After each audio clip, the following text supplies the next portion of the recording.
Well, good evening, and thanks a lot for hanging around, cutting into your dinner or perhaps your cocktail hour, I don't know. I don't know if you noticed, but I was sitting up here and these two guys shows up, sat next to me briefly and suddenly disappeared. And you might say, wow, didn't you take a shower? Well, it turns out that the way this room is set up, I would not feel offended if anyone wanted to move a little closer to the screens, which is what my dear colleagues and former students, by the way, and both of them very distinguished in our field now. So if anyone wants to do that, please go ahead. Thanks to the ION and the IEEE for organizing this. Assuring PNT is extremely important for our country and the rest of humanity. We're sometimes called the stealth utility. You've probably heard that. It's truly a system for humanity. How did it happen? It's entwined in our infrastructure and in the infrastructure of the whole world, not just the United States. And yet it has vulnerabilities. I'm going to describe a strategy that we on the PNT Advisory Board to the United States government, which I've co-chaired for, 20 years or something, that we put in place. We call it PTA. You may have heard of it, but I will describe it to the point that you don't want to hear about it anymore, maybe. But at any rate, our goal is to ensure that PNT is indeed available. So let's begin with a very short history of the origins. And I'm only doing this to show you that there were some design decisions that were essential, both in describing what its capabilities are, as well as what its vulnerabilities are, and then in this path that I am embarking on right now with you of ensuring PNT, we have to look at what those vulnerabilities might be.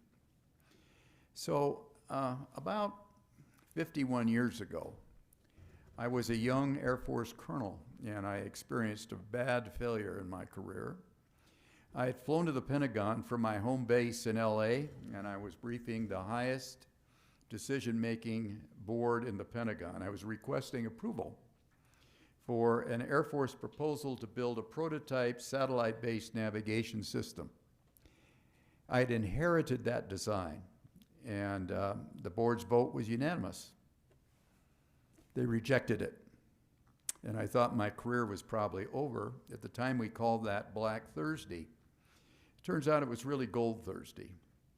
The Undersecretary of Defense, who I knew for a weird reason, and I had personally spent many hours, quite a few hours with him, called me immediately after this meeting in the Pentagon. He called me into his office, and he said, Brad, you and I know there's a better way with the system that you're proposing, and I'd like you to take this opportunity and go back as quickly as you can, redesign it, bring in the very best ideas, and let's see if we can't get that approved. And I think you'll be able to do that.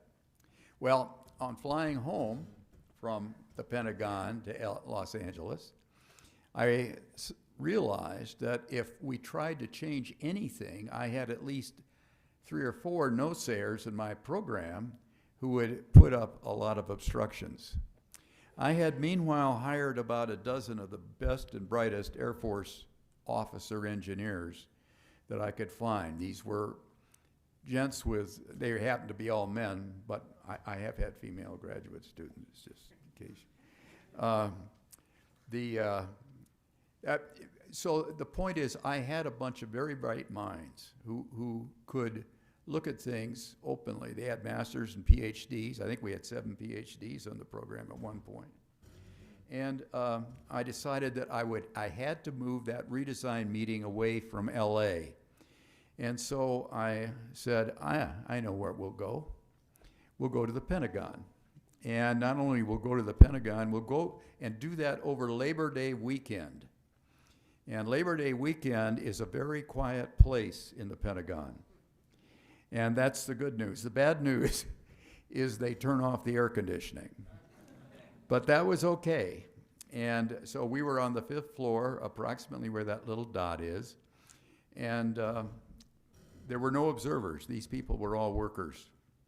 And I call them the GPS heroes. And at the end of 3 days, we had outlined a new proposal and written a decision coordinating paper. And what I'd like to do is summarize a bit of that design that fits into what I'm going to tell you in terms of insuring. And those are the 3 fundamental innovations of GPS. The first is the concept. We were using semi-synchronous sidereal hour, 12 sidereal hour satellites, and we were simultaneously measuring. See, all this is going to sound very old to you. Oh, well, there were people in the Pentagon that doubted we could do any of this, so there I was. But we simultaneously would measure range to 4 satellites. That would eliminate the need for an atomic clock in the user. The Navy had a competing proposal, but that proposal required every user to have an atomic clock. And it turns out a global constellation of about 24 satellites would give at least 6 in view, a little redundancy, and worldwide coverage. So that first fundamental concept enabled inexpensive worldwide 3D position and time. The second was the signal. You are all totally familiar with CDMA. At the time, it was a very innovative communication technique. It was innovative because it was communicating below the noise floor, and hence it was very useful for military applications. But no one thought you could navigate with, well, nobody in the Pentagon, as near as I could tell. And all satellites were on exactly the same frequency, and you now know exactly why that is so important. Because as soon as you received it, all the signals you received were locked together. There was no phase shift that would have occurred had they been on different frequencies. And in addition, we synchronized the carrier to the modulation that allowed us eventually to actually do what we now know as RTK. And at the time, I knew we could do carrier tracking. I didn't think personally, bad on me, I didn't think we could make it robust enough to actually use. And there was a so-called n lambda problem, and I'm not going to get into that, but you know what I'm talking about probably. So that signal, because it's passive, allowed an unlimited number of users and eventually accuracy to a pencil lead. And by the way, the signal had processing gain. So it actually inherently gave about 41 dB of J over S. And if you go back to what the high schooler would understand, that's about a 12,000 to 1 ratio. In other words, already you had a signal that was resistant to interference. And the last thing was you didn't want to be totally dependent on the ground. So we set up in our design orbiting hardened spaceborne atomic clocks. And that allowed, when you predicted what they were going to do, that allowed you to be out of contact with those satellites, but the satellites continued to broadcast an ephemeris. As a matter of fact, if you're operating differentially, as you well know, you could probably use satellites that had a week-old ephemeris and still operate effectively. So suddenly we were creating a fairly robust idea.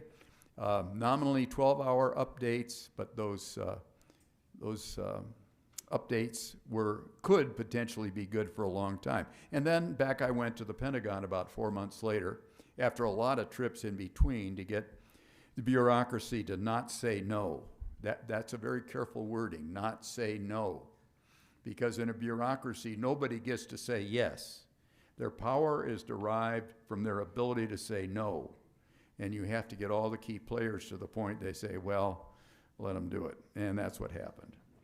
So we had a budget about $150 million for 4 satellites, a ground system, 10 kinds of user equipment, and a huge test program. Sounds like a bargain today, but inflation means it really was about $1 billion, I think. I don't know what it is, but something like that. So what happened next? Well, we had the first launch 44 months after we put the satellite on contract with Rockwell. I'm very proud that I was the launch commander. Accolades to Rockwell, Dick Schwartz, and a few other guys. It turned out that the extensive testing proved everything we had promised. And then the Air Force hauled out a wonderful reward for that success. they canceled the program. And I'm not kidding. The only reason it continued was civil leadership in the Pentagon said, no, that won't do, and forced the Pentagon to stick us back in the budget, but they stretched the program out. And the outcome of that was it took us 21 years and after phase 1 approval before we finally became fully operational. But the system was already up and being used by a number of people. There were 3 critical events that accelerated it, and you've heard these before perhaps. In '83, the Soviets shot down an airliner that was drifting across the Kamchatka Peninsula. They thought it was spying on them. I don't think it was, and neither did President Reagan. But he said, since it was attributable to a navigation error, I'm going to make a guarantee of GPS. Now, little side story. When I testified before Congress, long before the system was ever operational or even launched our first satellite, I explained there would be a civil component. Civilians could navigate, and furthermore, I was sending out the spec to anyone that wanted it. And everyone says, well, how did you get the Pentagon to agree to this? Easy, I never asked them. And it turns out, I call it the law of the assumed decision. You just assume that's what we're going to do, and that's what we did. And it turned out the first civil satellite that launched up on our first civil receiver that launched locked up after that first launch was built by students at the University of Leeds under Dr. Peter Daly, which testifies to the fact the spec was there and available. But now what Reagan did was guarantee it for everybody and said, world, we're never going to have another KAL-007, and we're going to guarantee it because no one's going to have a navigation error anymore. Well, I don't know about that. But then the military, wanting to retain their equity, was wiggling the range signal. We called that selective availability back in the day. Some of you may have heard of that. And finally, President Clinton ordered the civil errors turned off. That was in May of 2000.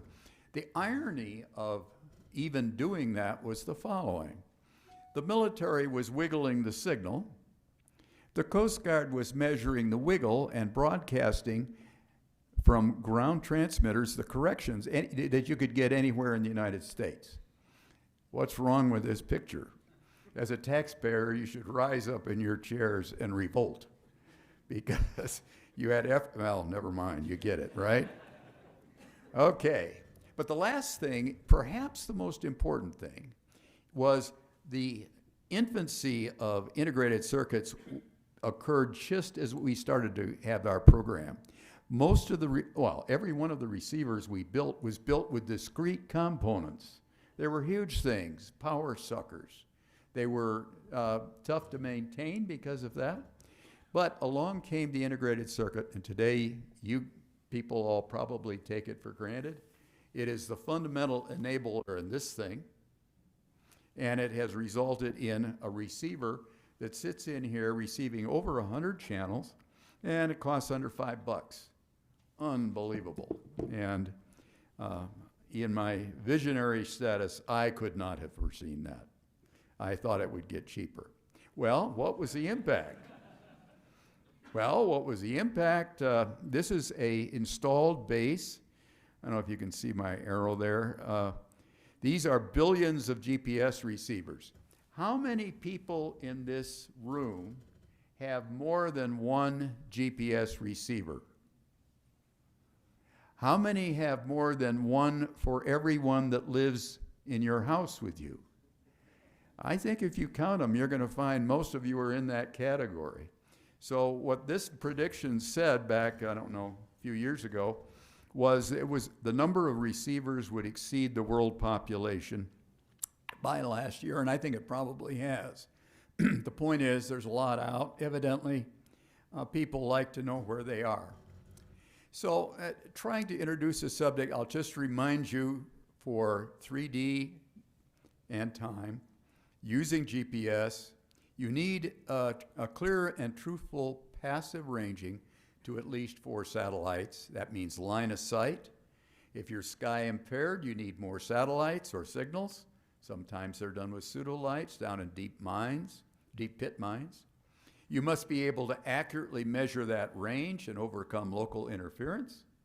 And you must ensure integrity. I'm going to be stomping on integrity quite a bit in this talk, because if you've never been through the FAA integrity mill, you are really not that tough yet. I've got one friend down here, Todd Walter. I don't know, everyone knows Todd. He has been through that mill. We thought we had WAS all wrapped up. 2 years later, and I don't know how many $1 million, we finally got it certified. And a credit to him and our dear colleague, Per Enga, and a lot of good people at the FAA. There are other ways to do it. You can get help from self-integrity, receiver autonomous integrity monitoring, and we have a pair of experts sitting here on that subject. A couple of former Stanford guys, but off on their own now. External rapid checking, we use WAS as both integrity and corrections, of course. Europeans do it similarly with EGNOS. And we could even potentially use the NASA's GPS system, which is a very accurate worldwide system and potentially could be used. Well, how are we doing? How are we doing? Well, the FAA measures how we do. And this is their summary report. They submit one of these once a month, but I'm just pulling out the data that occurred in 2024, the median horizontal accuracy of raw GPS at the 95th percentile, so only 5 per 100 or worse, was 3.52 meters. Not bad. That's enough to find your way a lot around a city and do a lot of other things. And we shouldn't overlook the fourth dimension. That's time synchronization. Candidly, when we were running the program in the beginning, we said, ho-hum, we produce time. And we did not recognize the importance of it, frankly. But there are many hidden applications. I've shown a few there, power grid, stock market. The requirements are not uniform, of course. Some people need it a lot better than others. And some people need it synchronized back to Universal Time Coordinated, the Paris Standard, UTC, and others simply need time between 2 locations, and that's usually done with Common View GPS. Most references that require time today use GPS, either directly or indirectly, and then they tend to use a flywheel clock, temperature-controlled crystal oscillator, but in many cases now it's a relatively cheap rubidium standards. And there are a lot of efforts going on right now to find timing augmentations so that GPS is an uninterruptible source, and all that, I guess, is good stuff. So now let's get to the main thing. Assured PNT. How do you interpret assured? Because every user group tends to have a different set of what it needs. So a millisecond may be good to synchronize a couple of dynamic activities, whereas a nanosecond might be required for someone else. So the user requirements in terms of accuracy, dimensions, integrity, jamming resistance vary a lot. And depending on which application you're talking about, assurance techniques are also going to vary a lot. And so I'm introducing to you now something I call broad categories. And please don't take these as specs. This is Brad's invention, okay? And I'm trying it out on you, and we're going to see whether I'm successful and you're as bright as I think you are. Okay. Flattery will get you everywhere, right? So here are the 5 categories. Can you see my arrow? Okay. So the 5 categories I've labeled C, B, A, S, and T. And I didn't mean to do that. And then so each of those is a column in this chart. And I've labeled those as user categories. And you can think of them as horizontal accuracies, but it's more than that, a lot more than that. Some are dynamic, some are static. And the GPS technique that satisfies them, although there might be other ways to do it, are shown here. The first column is raw GPS, and then the rest of these are some form of differential. So B, A, S, and T are all some form of differential. I'd like to quickly now go down these columns. C is a generalized 3D dynamic user. Maybe he's got an accuracy requirement of about 25 meters at the 95th percentile. He uses raw GPS, and examples might be cell phones or watches or autos. Then we move up to the precision 3D dynamic. That's perhaps 2.5 meters. It's got WASP corrections and integrity, and it might be used for aircraft landing, one of the phases that the integrity justifies. And then we have something I call ultra-precise 3D. Here we get down to inches, 10 centimeters perhaps at the 95th percentile, and that's RTK, always done with some way to hook up to how many carrier cycles you're actually working with. And examples might be GIS, auto farming, machine control.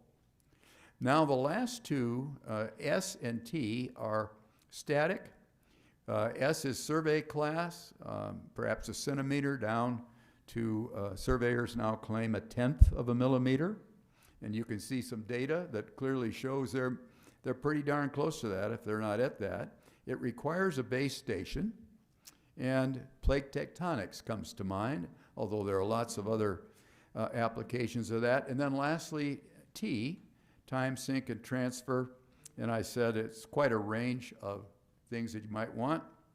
It's usually a master reference, and the GPS technique is to transfer or synchronize, as I've described, and of course banking and power grid comes to mind.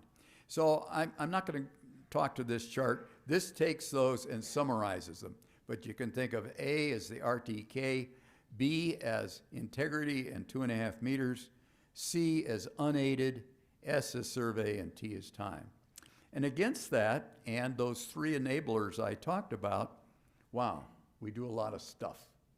This is a lot of stuff. There's 13 groups here of applications. I think there's over 60 on this page. And in the red categories are the high precision and RTK applications A and S. And you can see there are quite a few of those. Examples are going to be shown in just a minute. So the point is, the high precision is a very important application. But if you look at these categories A and B, I'm going to give you a few pictures now. They need both integrity and accuracy. Machine control, sticking a couple of antennas on the blade of a bulldozer and getting it to a couple inches. Locating underground utilities to perhaps 6 inches. Landing and maneuvering beyond the visual line of sight, 3D and a few feet. Positive train control, and they're asking integrity numbers. I don't know, I think Sam will rise out of his chair when he sees what they're asking for. I think it's 10 nines or something. I don't know if they know how they're going to get that. Automatic loading and unloading of cargo ships, inches. And of course, LPV. The old style ILS approaches, there's 1,500 roughly in the United States. And now there are certified GPS approaches over 4,000. And those are very helpful in some areas. And of course, auto farming, one of the great star stories of a few Stanford students, actually, Mike O'Connor and others, that pioneered a market that the Deere company told me the farmer would never want. And since then, it has blossomed into a market of, I don't know how many $billion a year, but quite a few. So having said all that, economic value and national power, do we want to understand what this is worth to us? Typically, national power elements include the population, geography, natural resources, political stability, leadership, etc. But GPS also pumps elements of national power, military capability, technology, and of course, economic strength. There are direct benefits, impacts when it's not available, and there have been a whole raft of studies on this particular subject. Perhaps the most thorough was sponsored by NIST.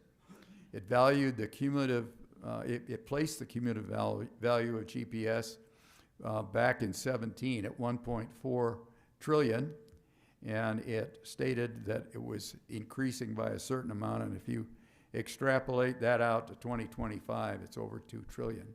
And then the other side of the coin is what happens if you don't have it, and they estimated the loss to the United States in economic value would be about $1 billion a year.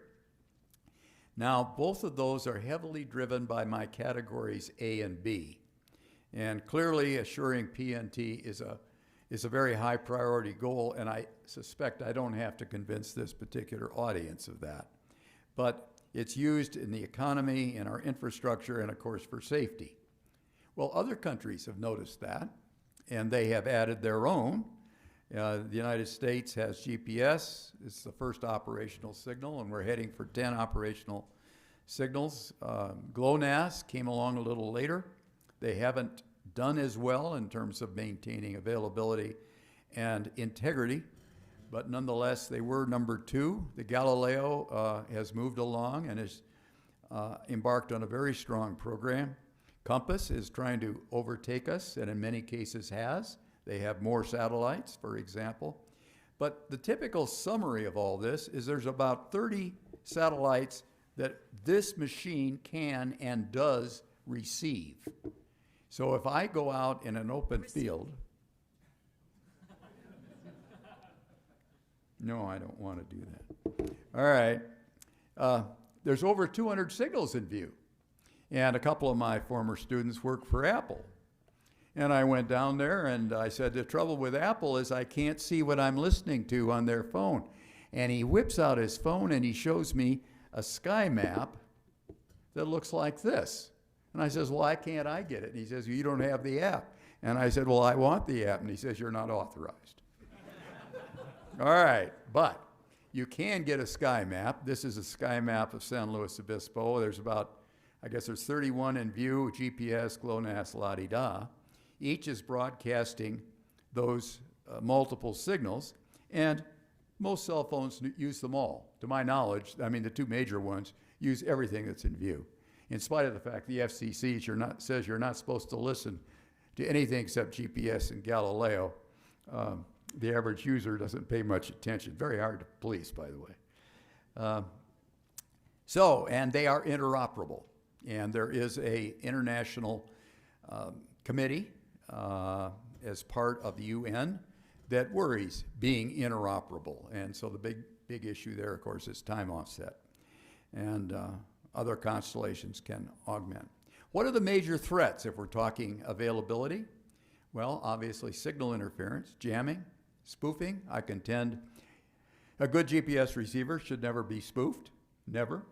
It could be denied but not spoofed, and there's at least one company, it's probably some of you that know which company I'm talking about, who says something like, you can spoof us but you can't fool us. They got some nifty little slogan like that.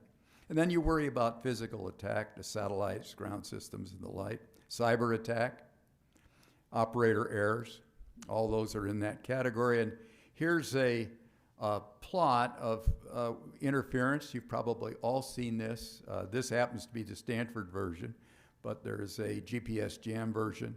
And these are all areas where the NIC, the NIC, is not good enough.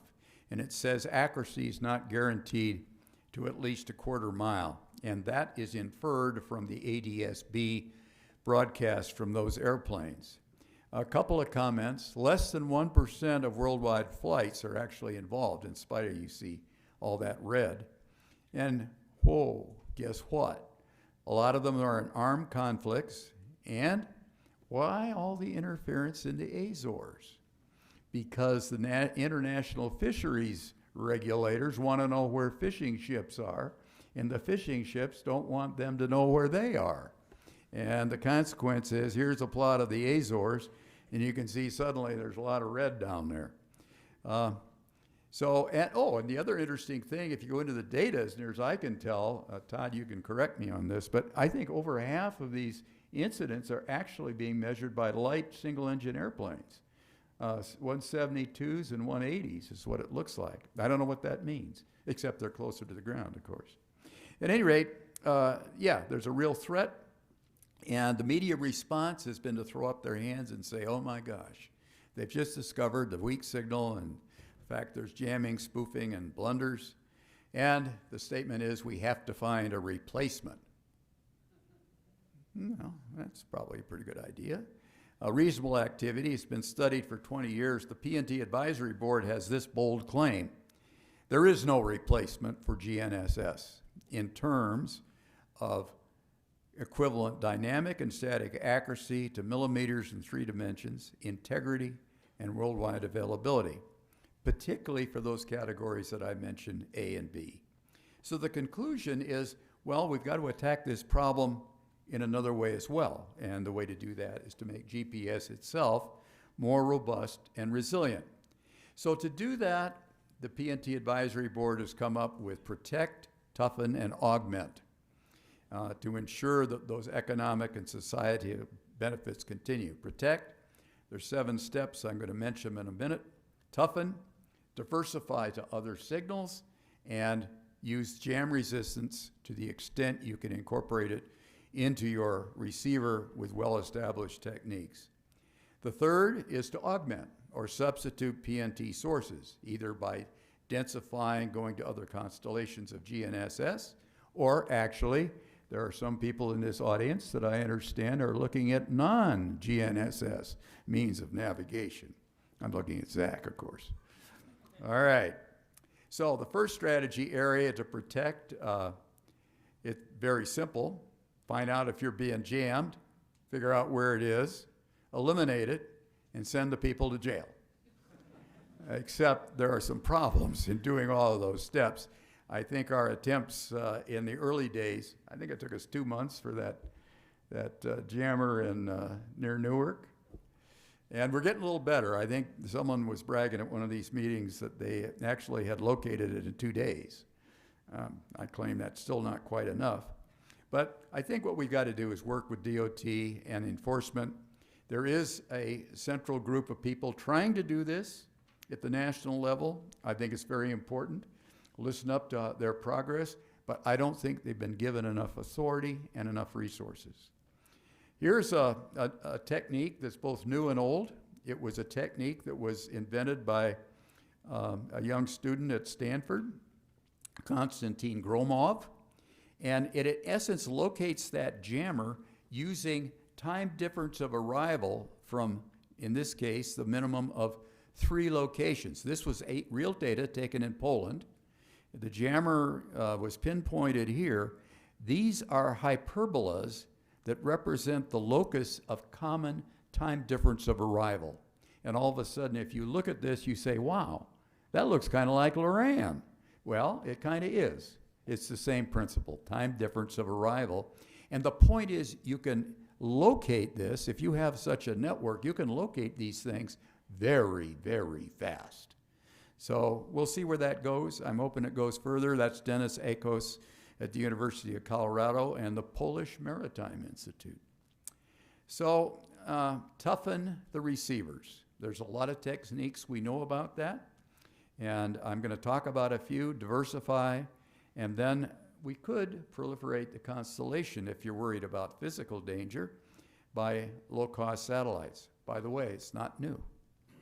47 years ago, when I was running the program, I was concerned about this and inveigled the avionics lab to put together a highly jam-resistant set.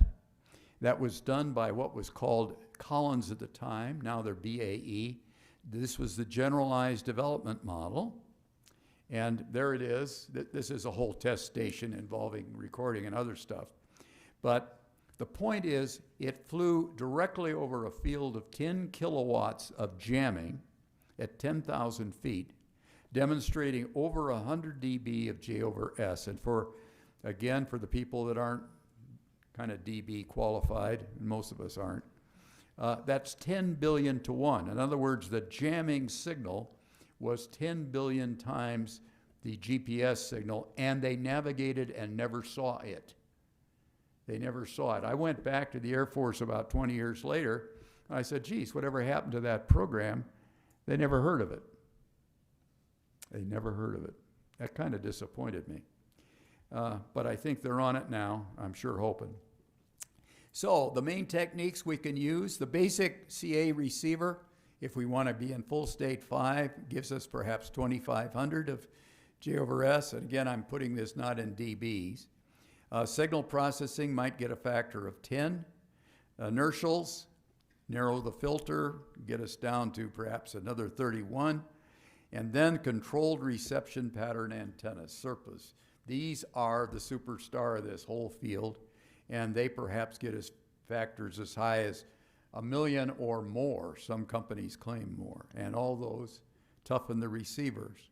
But then we can use other signals as well. I'm not going to talk through this, but there's one signal on there that grieves me because it's not operational, and that's L5. L5 is the superstar of signals.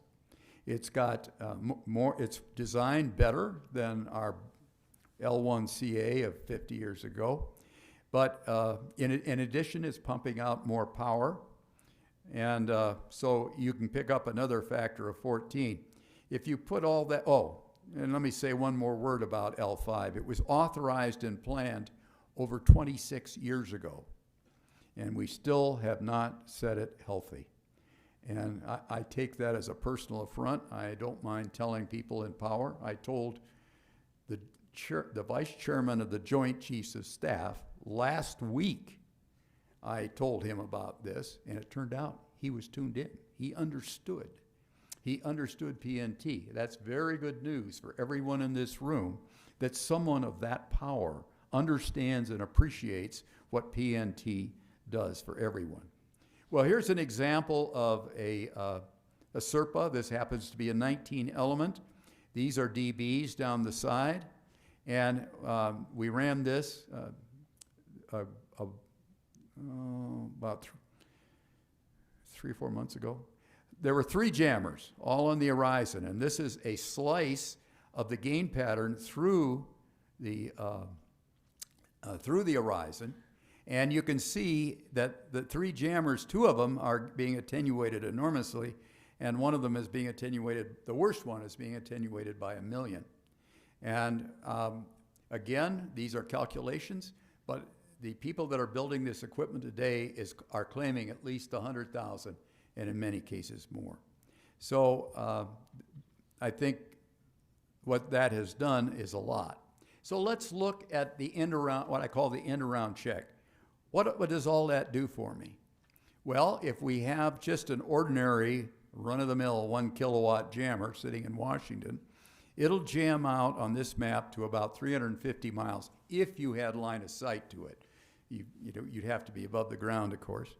On the other hand, if we put all these tricks in place, that is reduced to about 600 meters, and an airplane at 2,500 feet, fly right over it and never see it.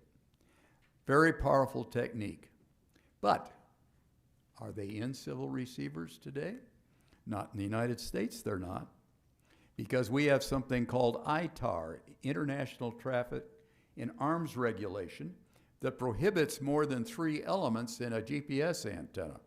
They have written the new wording, and they claim, I talked to the State Department guy just last week, claim that this is all going to go away. And unfortunately, they've been promising me that for 5 years, and I'm getting a little skeptical. But that ITAR technology that is being forbidden has been well known for 60 years. BAE used it, then Collins. But it's also been in radars. It's been in L-band radars at least 60 years. And the irony is the whole technology was invented by a Ukrainian teaching at the University of Moscow. Do we really think that's a secret? I don't. So challenges, you know? And what's happened lately is that inexpensive A to D things are off the shelf, And lo and behold, there's a Turkish company. As a matter of fact, he had a display in the Washington conference I was at last week. And he has a 16-element antenna, and he claims he can get 100,000 times out of it. And I think it's probably right. So we got to test it and find it out. So I think we should remove the restrictions, get authorization, develop the industry need to do that, foster and stimulate the manufacturer, and encourage them to move to tougher receivers. So the third element of the strategy is to augment. And you can augment with other signals, perhaps.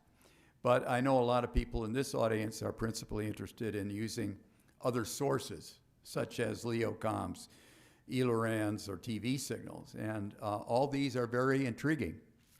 Some of them have not yet been demonstrated. And what I'm going to talk about is restrict my attention to TRL 7 or better. And it takes quite a while. You know, there's a great valley between demonstrating something and then the valley of death before it actually becomes a system. So I'm being a little unfair here because some of my colleagues, like Zona, who is trying desperately to get a system off the ground, is having trouble doing that. So let me add that caveat again. All augmentations should have careful estimates of integrity. ELORAN characteristics, I'm not going to go over them, but I'm going to point out two. Horizontal only, unjammable. It can get you about 10 to 20 meters in differential accuracy. That's the ELORAN part. LEOs, 200 to 1,000 nautical miles. There are some ComSats that have special dedicated signals and others that you just take the signals of opportunity. And then there's some dedicated navigation LEOs that are coming along. They're a lot tougher than GPS, smaller coverage though. So you need about 250 to get 4 in view. And there are some people that use Doppler, a great technique used by Transit many years ago. The trouble is generally it does not have the precision that the direct ranging signal, but it allows 2 satellites to give you 4 dimensions. And if the geometry is right, there's a modified form of DOP that goes with that statement. You can get navigation in 3 dimensions. Iridium claims 20 meters in 2D, as well as indoor reception. So I'm going to include in my comparison the additional signals, the LEO satellites, inertials, ELORAN, and cell towers. And I'm going to do a very, very quick run through on 4 parameters. How many dimensions are measured? What's the integrity? In some cases, it's really unknown, I'm guessing. What is the expected accuracy? And how well does it do against the 1 kilowatt jammer? And the first category of looking at it here, in general, GNSSs allow 4 dimensions. LEOs generally allow 2, but they can allow more if you have more satellites in view. Other sources generally are 2, or in the case of an optical fiber, it's just passing time, so it's 1-dimensional. Integrity, that's the probability of how many measurements before you get something that is wrong and you don't know it. It can be estimated either with RAIM or with WAS, and it's very important that we look at all these other techniques. I am suggesting that GNSS with all up with WAS can do 10 to the 7th, and I've got someone in the front row here that can tell me whether I'm right or not. But in other words, once in 10 million. And then the various other systems, in some cases, they might be able to do considerably better than this, but I don't know that we have seen the case for it. And believe me, if you want to put it in an airplane, you're going to have to make that case. Accuracy, parameter everyone understands, a logarithmic scale here in meters. A lot of people will stand up and say, well, I'm going to get this inertial and it's going to be so terrific that we won't need GPS. I beg to differ. I started out as an inertial expert, and unfortunately, all inertials have unbounded drift. And that's the reason that a GPS inertial marriage makes so much sense. And then the range of a 1 kilowatt jammer. That's where the red marks come in for GPS. If you go to L5, the range might get down to 140 kilometers, but that's the beauty of the LEOs. The LEOs don't get, because they are closer to the Earth, the signal strength is perhaps 1,000 times greater. And then cell towers, I don't know, but certainly inertials and eLORAN are virtually unjammable. However, if we add in that AJ antenna, GPS is suddenly recompetitive in this business. And so that gives you another opportunity. So I can summarize. I'm not going to do that. I've got 3 charts on that. I think you get the message. I'm going to put the charts in the presentation in which I look across the whole panoply of alternatives and show you what those alternatives are. I'd like to skip to my summary because I'm getting tired. So, assured PNT. One message I hope you take, and you probably thought of it, but not formally, it's driven by both the technique you used to get it, but also very much by what the receiver user needs, the application. And to help us delve into that, I've defined 5 categories, A, B, C, S, T. And the major discriminators are probably our old favorites, accuracy and availability. But also critical for many are integrity and robustness to jamming. Some emphasized points: integrity, a very important parameter, sometimes overlooked in new proposals that people make, that only GNSS type space systems have ever provided category A and B, that LEO augmentations demonstrate reduced susceptibility to jamming, and they meet category C, but usually in 2 dimensions. There are some, I think, experimental systems that are coming along that may be 3 dimensions. Time synchronization, very important. There are a lot of ways to do it. Some of them are very innovative, using optical cables and the like. eLORAN, I was a strong and remain a strong supporter of eLORAN as a backup to GPS. It's probably 10 to 25 meters, but it also can transfer time. And last, toughened GPS.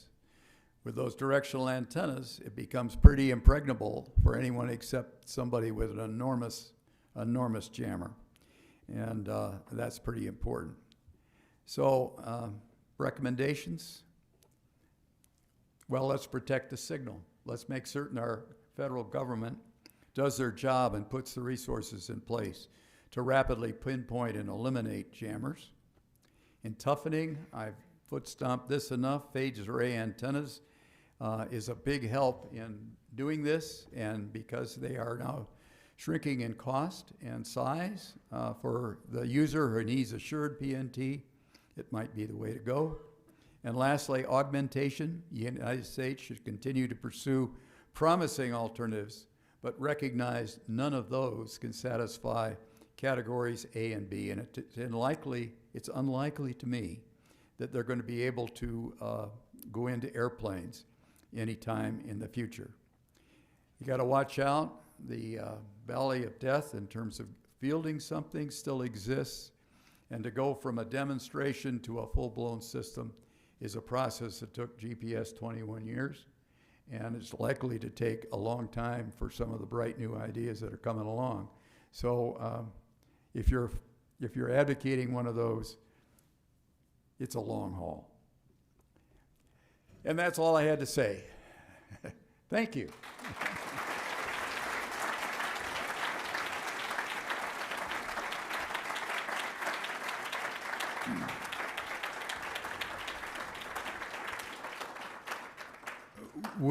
Within limits of a couple hours, I'm willing to answer questions.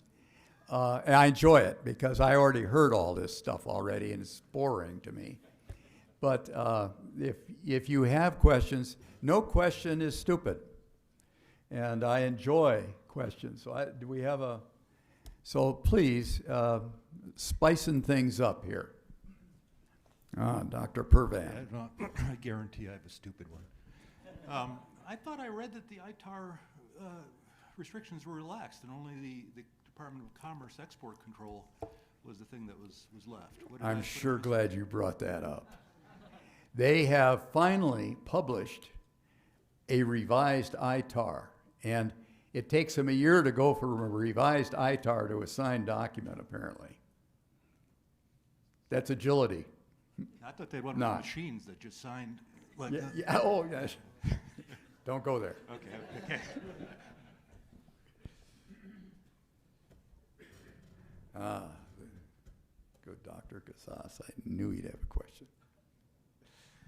Okay, so I love free stuff. People know I'm a very cheap guy. But do you see a world where PNT becomes a paid service? So it's kind of like, well, you know, I'm paying more, I get better service because there are viruses out there and there are all kinds of attacks, and it's no longer the beautiful days of where it's the government is providing it, we are paying for it as a taxpayer. Is this going to happen in our lifetime? Zach, that's a really good question. I've been asked many times. At least partially, that cat's out of the bag. Those 8 billion users are not going to tolerate somebody coming down and making them pay. But I had an invention. I said, don't charge them. Charge the cell phone provider a tax, a small tax for location, and use that for whatever you want. Politicians generally like that. The first question they'll ask is, how do I tax it so I have money that I can give to somebody? And if I sound cynical, sometimes I am. Yes. Hi, Brad. Thank you so much. But so I have a slightly different perspective on some of the augmentation systems.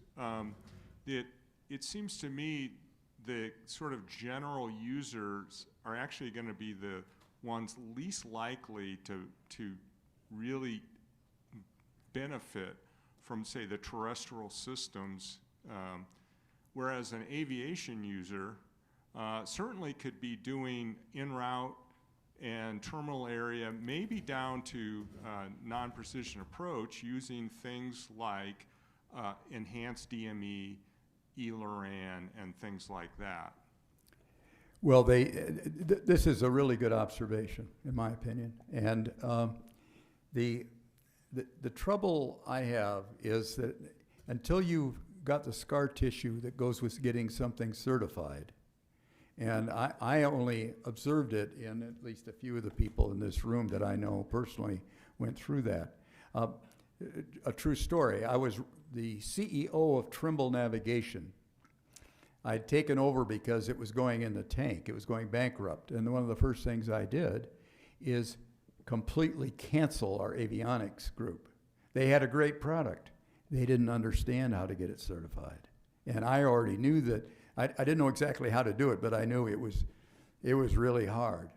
So the point is, if you start using anything that needs certification because it's safety of life, such as aviation and probably trains, you suddenly run into a series of roadblocks that are just enormous. And you and I can say, well, why don't... Because they would need a powerful advocate to keep pushing a long time. I hope it happens, but I don't think it's going to happen in my lifetime. It's just too hard. And do you see a champion in the FAA who's going to push that through? See, they don't even have L5 fully implemented, and that was a signal for them. They don't have it fully implemented. I'm not certain that we have. Oh, correct me. You might know, Todd. Do we have certified L5 receivers for airplanes? No. And we're one satellite short of getting them all up there, but maybe we can't turn the healthy bit on because it's not being adequately monitored. I don't know. Exactly. And so we're back into a problem of the 15-year contract to get a new control system. And I hope I'm not offending anyone, but it was bad. Okay, I'm ready for one more question. 0 more questions? All right. Oh, okay. Good. So I just wanted to make sure I understand what's going on with the steerable nulls. That would not be an autonomous system. That would require some at least local geolocation of the jammers, or No, is no, there a it way of making self-senses. Okay, it's self. It's well-established technology. Okay. And generally, the claim is you can, with a n-element and n-element receiver, you can produce n-1 nulls. Mathematically, I think you can, but the devil's in the details, and I think when you try to do that, you may create nulls, but you may also reduce the beam in the direction you're trying to receive. So be cautious about statements like that. But yeah, go into the literature. Matter of fact, if you can read Russian, you can get the original papers. Appreciate it. Thank you. Are we done? Okay, thanks. There's You're a one great more. audience. Oh, wait a Oh, minute. there's one more. So, yes, I will be quick. So maybe ask a question as a devil's advocate. Looking at new technologies like quantum technologies, the people claim they have the inertials which don't drift or which do not have drift within the interesting range of time. So what is your opinion on that one? Or maybe also to put a positive side in it, is quantum technology something like the optical clocks, optical links for time and strand ranging and so on, which can be a benefit for GNSS? So what is your view on that one? Yeah, I have a very strong view. In my career, I was the head of inertial navigation testing for the whole Air Force. I am an inertial guy. I'm not a radio guy. I don't know why the hell I'm in this role, but there's three fundamental difficulties. Independent of perfect, let's say perfect accelerometers. I got a perfect accelerometer. What does it measure? It does not measure acceleration. I'm sorry, folks. It measures specific force. And you have to add a calculated gravity to that to get total acceleration. That's the reason that there are no inertial navigators that attempt to measure the vertical, because the vertical is an unstable channel. You've got an initial condition problem. You can't do better than the initial position and velocity. And you've got a double integration problem that says any bias at all grows eventually as t squared. All those contribute to an hellacious problem if you try to do that for too long. If you go to a ship's inertial navigation system as used by the Navy, again, I'm not privy to what their classified numbers are. I would not be surprised if it's a fraction, a relatively small fraction of a mile an hour. But it's not a centimeter an hour. And until you solve, and then there's the problem of coordinate frames. And then there's the problem that the Earth underneath it isn't a stable thing. We have something, how many know what the Chandler wobble is? A few.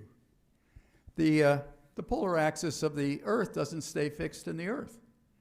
It wiggles around with a period of about 350 days, or some number like 400 days maybe, and a diameter of perhaps 100 feet. And the reason you never worry about it is because GPS continuously calibrates it and sends it to an international committee that tells the whole world where the spin axis is today.